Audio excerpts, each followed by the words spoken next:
السلام علیکم دوستو، ایک بار جبرائیل علیہ السلام نبی کریم صلی اللہ علیہ وسلم کے پاس آئے تو آپ صلی اللہ علیہ وسلم نے دیکھا کہ جبرائیل علیہ السلام کچھ پریشان ہے۔ آپ صلی اللہ علیہ وسلم نے فرمایا جبرائیل کیا معاملہ ہے کہ آج میں آپ کو غمزدہ دیکھ رہا ہوں؟ تو جبرائیل علیہ السلام نے عرض کی، اے محبوب، کل میں اللہ پاک کے حکم سے جہنم کا نظارہ کر کے آیا ہوں، اس کو دیکھنے سے مجھ پہ غم کے آثار نمودار ہو رہے ہیں۔ نبی کریم صلی اللہ علیہ وسلم نے فرمایا کہ جبرائیل مجھے بھی جہنم کے حالات بتاؤ۔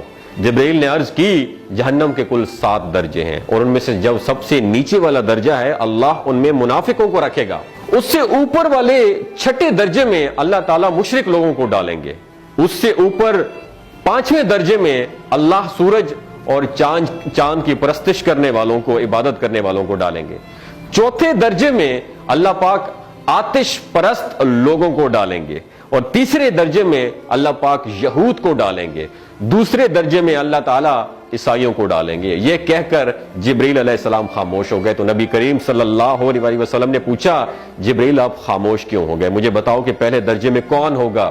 جبرائیل علیہ السلام نے عرض کیا کہ اے اللہ کے رسول، پہلے درجے میں اللہ پاک آپ کی امت کے گناہگاروں کو ڈالیں گے۔ جب نبی کریم صلی اللہ علیہ وسلم نے سنا کہ میری امت کو بھی جہنم میں ڈالا جائے گا تو آپ بے حد غمگین ہو گئے اور آپ نے اللہ کے حضور دعائیں کرنا شروع کر دی۔ 3 دن ایسے گزرے کہ اللہ کے محبوب مسجد میں نماز پڑھنے کے لیے تشریف لاتے، نماز پڑھ کر حجرے میں تشریف لے جاتے اور دروازہ بند کر کے اللہ کے حضور رو رو کر دعائیں فرماتے۔ صحابہ حیران تھے کہ نبی کریم صلی اللہ علیہ وسلم پر یہ کیفیت کیسے طاری ہوئی ہے، مسجد سے حجرے جاتے ہیں، گھر بھی تشریف لے کر نہیں جا رہے۔ جب 3را دن ہوا تو سیدنا ابو بکر صدیق رضی اللہ تعالیٰ عنہ سے رہا نہیں گیا، وہ دروازے پر آئے اور دستک دی اور سلام کیا، لیکن سلام کا جواب نہیں آیا۔ آپ روتے ہوئے سیدنا عمر رضی اللہ تعالیٰ عنہ کے پاس آئے اور فرمایا کہ میں نے سلام کیا لیکن سلام کا جواب نہیں پایا، لہٰذا آپ جائیں، ہو سکتا ہے آپ کو سلام کا جواب مل جائے۔ آپ گئے تو آپ نے 3 مرتبہ سلام کیا لیکن سلام کا جواب نہ آیا۔ حضرت عمر رضی اللہ تعالیٰ عنہ نے سلمان فارسی کو بھیجا لیکن پھر بھی سلام کا جواب نہیں آیا۔ حضرت سلمان فارسی نے واقعے کا تذکرہ حضرت علی رضی اللہ تعالیٰ عنہ سے فرمایا۔ انہوں نے سوچا کہ جب اتنے عظیم شخصیت کو سلام کا جواب نہیں ملا تو مجھے بھی خود نہیں جانا چاہیے، بلکہ مجھے ان کی نور نظر بیٹی حضرت فاطمہ رضی اللہ تعالیٰ عنہا انہیں اندر بھیجنا چاہیے۔ لہٰذا آپ نے حضرت فاطمہ رضی اللہ تعالیٰ عنہا کو سب احوال بتا دیا۔ آپ حجرے کے دروازے پر آئیں، ابا جان السلام علیکم۔ بیٹی کی آواز سن کر محبوب کائنات اٹھے، دروازہ کھولا اور سلام کا جواب دیا۔ ابا جان، یہ آپ پر کیا کیفیت ہے کہ 3 دن سے آپ یہاں پہ تشریف فرما ہے؟ نبی کریم صلی اللہ علیہ وسلم نے فرمایا کہ جبرائیل نے مجھے آگاہ کیا ہے کہ میری امت بھی جہنم میں جائے گی۔ فاطمہ بیٹی، مجھے اپنی امت کے گناہگاروں کا غم کھائے جا رہا ہے اور میں اپنے مالک سے دعائیں کر رہا ہوں کہ اللہ ان کو معاف کر دے اور جہنم سے بری کر دے۔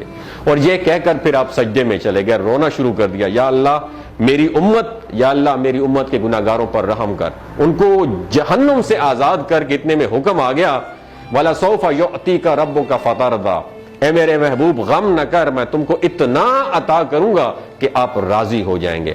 آپ خوشی سے کھل اٹھے اور فرمایا کہ لوگوں، اللہ نے مجھ سے وعدہ کر لیا ہے کہ روز قیامت مجھے میری امت کے معاملے میں خوب راضی کرے گا، اور میں اس وقت تک راضی نہیں ہوں گا جب تک میرا آخری امتی بھی جنت میں نہ چلا جائے۔ بولتے ہوئے آنکھوں سے آنسو آنا شروع ہو جاتے ہیں بندے کے، کہ جب بندہ سوچتا ہے کہ ہمارا نبی صلی اللہ علیہ وسلم اتنا شفیق اور غم محسوس کرنے والا ہے اور بدلے میں ہم نے ان کو کیا دیا۔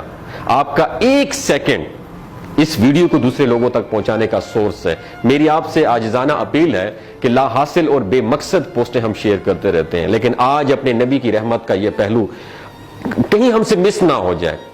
ایک شیئر کر کے اپنا حصہ ضرور ڈالیے گا، کیا پتہ کون گناہگار پڑھ کر راہ راست پہ آ جائے اور دوسروں کو تھوڑی سی ہدایت مل جائے۔ کہنے کا مقصد یہ ہے کہ ایک نبی ہمارے لیے اتنا غم خوار ہے اور ہم یہاں بیٹھ کے اس کی امت کے اوپر اتنے مظالم ڈھائے جا رہے ہیں، ہمارے فلسطینی بھائیوں پہ اتنا ظلم کیا جا رہا ہے، لیکن ہم ٹس سے مس نہیں ہو جا رہے۔ آج ہمارے پاس اگر تلواریں ہوتی تو ہم تو بالکل سوچنا ہی ختم کر دیتے، لیکن آج ہمارے پاس میزائل ہیں، آج ہمارے پاس ایٹم بم ہے، لیکن پھر بھی ہم بے حس بنے ہوئے ہیں۔ اللہ تعالیٰ ہمیں ہدایت نصیب فرمائے، اللہ تعالیٰ ہمارے لیے آسانیاں پیدا فرمائے اور اللہ تعالیٰ ہمیں نیک کام کرنے کی توفیق عطا فرمائے۔ اپنا اور اپنے ساتھ جڑے رشتوں کا خیال رکھیے گا۔ اللہ حافظ۔